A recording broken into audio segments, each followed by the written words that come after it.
Luke chapter 23. Then the whole assembly rose and led him off to Pilate. And they began to accuse him, saying, "We have found this man subverting our nation. He opposes payment of taxes to Caesar and claims to be Messiah, a king." So Pilate asked Jesus, "Are you the king of the Jews?"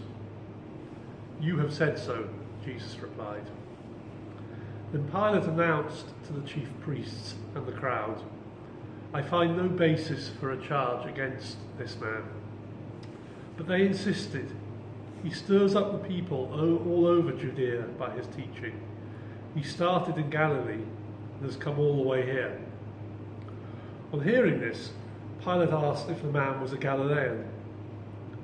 When he learned that Jesus was under Herod's jurisdiction, he sent him to Herod, who was also in Jerusalem at that time. When Herod saw Jesus, he was greatly pleased, because for a long time he had been wanting to see him. From what he had heard about him, he hoped to see him perform a sign of some sort.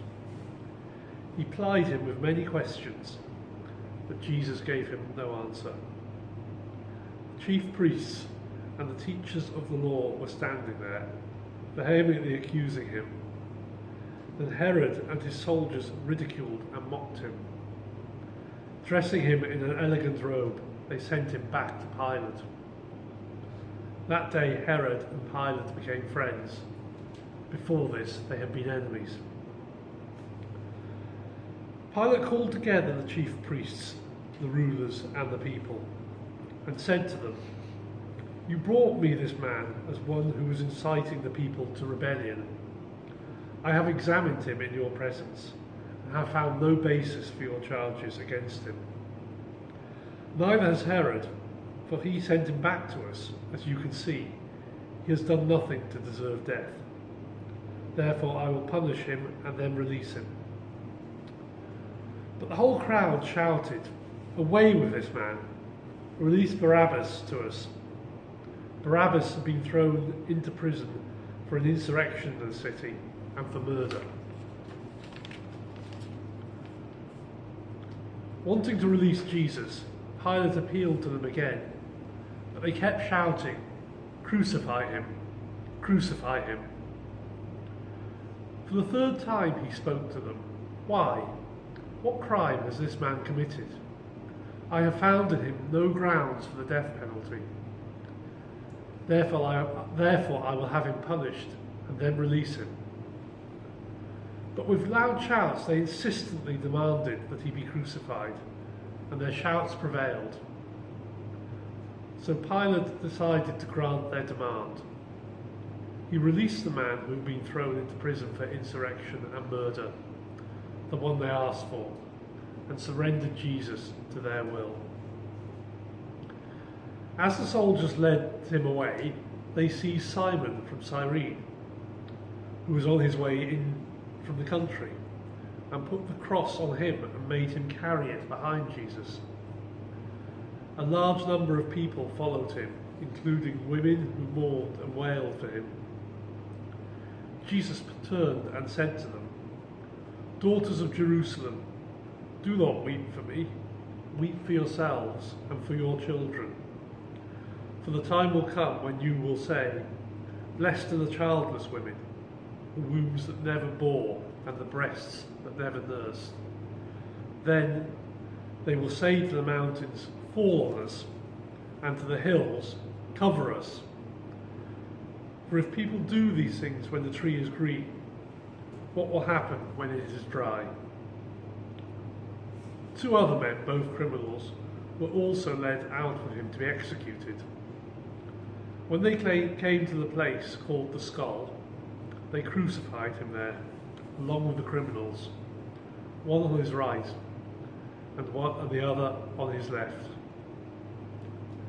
Jesus said, "Father, forgive them, for they do not know what they are doing." And they divided up his clothes by casting lots. The people stood watching, and the rulers even sneered at him. They said, "He saved others. Let him save himself if he is God's Messiah, the chosen one. The soldiers also came up and mocked him. They offered him wine vinegar and said, "If you are the king of the Jews, save yourself." There was a written notice above him which read, "This is the King of the Jews." One of the criminals who hung there hurled insults at him. "Aren't you the Messiah? Save yourself and us." But the other criminal rebuked him.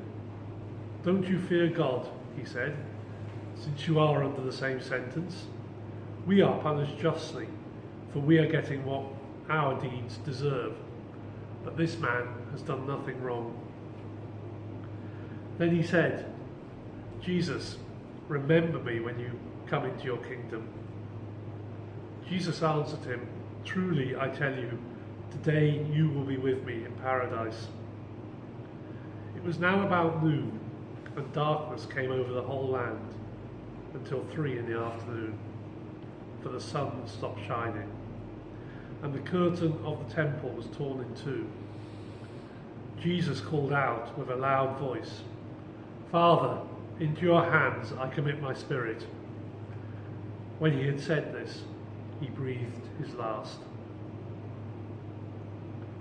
The centurion, seeing what had happened, praised God and said, "Surely this was a righteous man."